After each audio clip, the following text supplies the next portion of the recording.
Milan, congrats, man. How you feeling today? Good. Thank you, guys. Honestly, it was a quick turnaround. They had us on a 6 a.m. flight out of Helsinki. So, it's been a long travel day, but you know what? It's been a whirlwind. It's been awesome. Just everything went awesome. Everything went, according to plan. So it was so much fun to be a part of. Milan, you just heard Hayes teeing it up, talking about maybe you guys weren't the favorite coming in. Did you guys play the underdog card in the dressing room? Did you guys talk about it, or did you just said according to plan? Did you just go out there and play? To be honest, we didn't really say anything about it or talk about it until I think it was before the Finland game. One of the reporters in Finland said to Toffoli, how do you guys feel with this being one of the worst, this probably being the worst Canadian roster ever put in the World Championship. And, we never really, we were kind of like, oh, okay. And I think Tyler's response was, well, we're all still NHLers. So, we're going to be pretty good.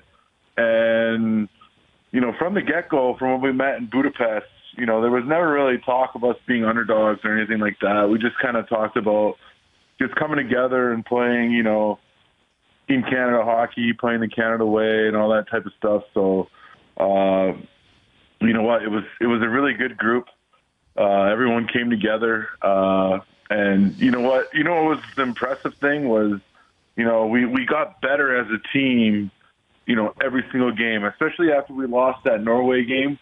I felt like our game got better and better and better as the tournament went on. So, like you guys said, there wasn't really a big name or a superstar on our team, even though, Tyler Toffoli had a career year with 73 points, which, I mean, that's a pretty big year. I don't care who you are, but you know what I'm saying? There wasn't a huge name like there was in the past, but we played a great team game and we came up champions.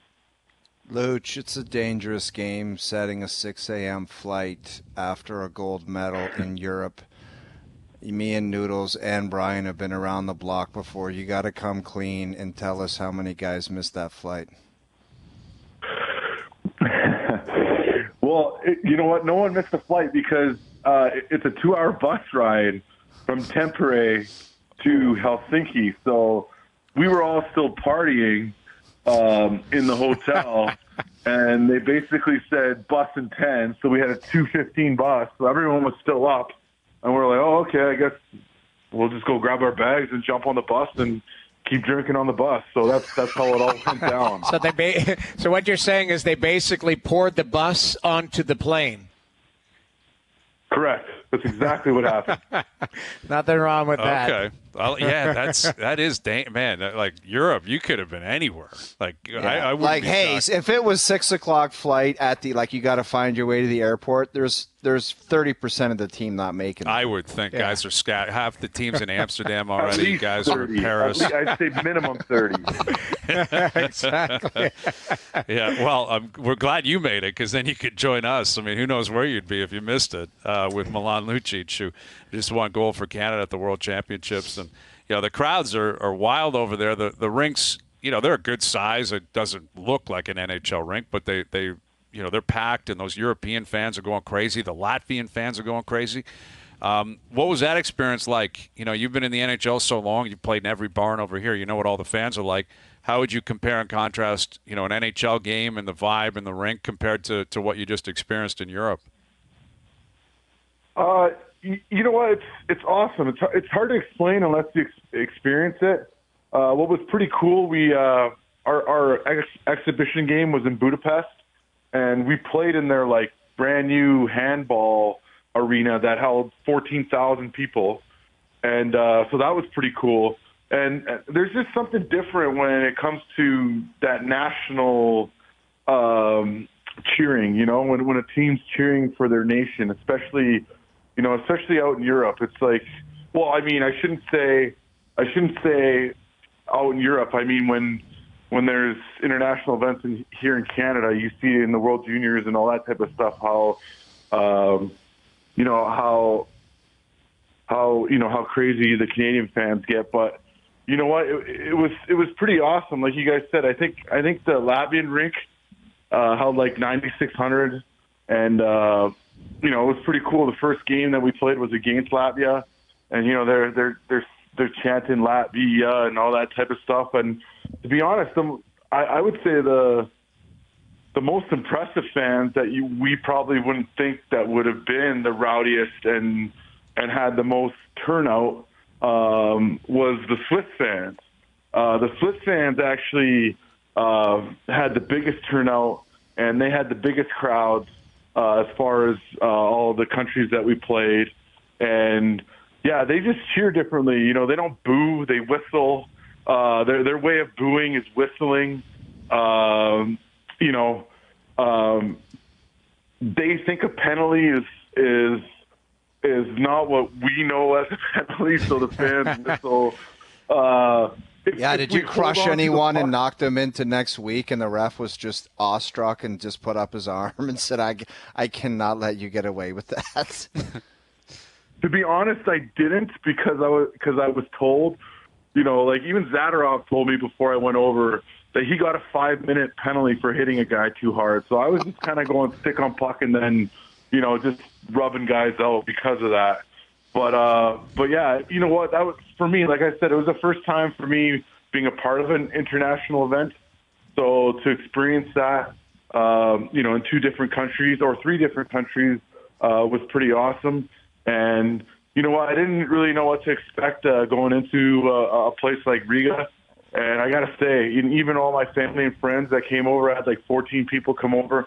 We really love the city, really underrated city. You wouldn't really think of that being a place to go and visit. I got to say, all the restaurants were great. The hotels were great. The people were great. Everything that they had to offer was awesome. And I speak for everyone on the team that that we had a really good time in Riga, that's for sure. Luch, there wasn't a ton of household names of guys that went with you. Obviously, Uyghur went with you, Toffoli, but what about the kid Fantilli? I mean, he's a kid that's on a lot of people's radar as getting drafted, an up-and-coming player. What did you think of him playing alongside of him? Yeah, obviously a young talent. You can see why he's projected to go, top 3 pick in this year's draft. He's got, a great skill set. Obviously, he shoots really well, skates really well, has great vision. Being an 18-year-old playing with men for the first time, it's a little bit, you could see it. I think he was a little bit nervous at times. But, he did get 1 goal in the tournament, and it ended up being the game winner in the semifinals, and it was probably the goal of the tournament. But like I said, you could see all the little things that he has that's going to make him a great NHLer, and it was pretty cool to experience a tournament with a guy like him and be his line mate. We're chatting with Milan Lucic, who just won gold for Canada. And obviously you got a big summer coming up. You're a UFA, coming off a long-term contract, and I'm obviously not sure if you would know what your plans are moving forward. You got to talk to teams, but what's the July 1st plan? It'd be the first time in a long time you've been in this situation again.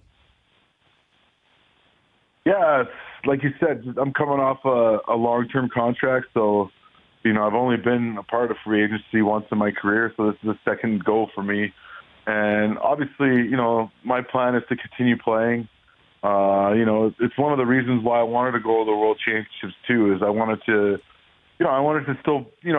still play and, experience something new. And I think, now, I have a month here to kind of see, who's interested, what's going to be the best situation for me. There's a lot of things that go into it. So, for myself, I think right now is just enjoy, this past month that I had with Team Canada in the World Championships, and then, after maybe a week here, start thinking about, what the next step is moving forward. Obviously, you can't talk to teams, so you won't really know who's interested, but, you obviously look at teams and situations and places you want to go. Well, good luck with that process. Congrats on what was a really cool trip and obviously a really successful one. You guys winning gold, and we really appreciate you finding time for us. Thank you for doing this. All right. Thanks for having me, guys.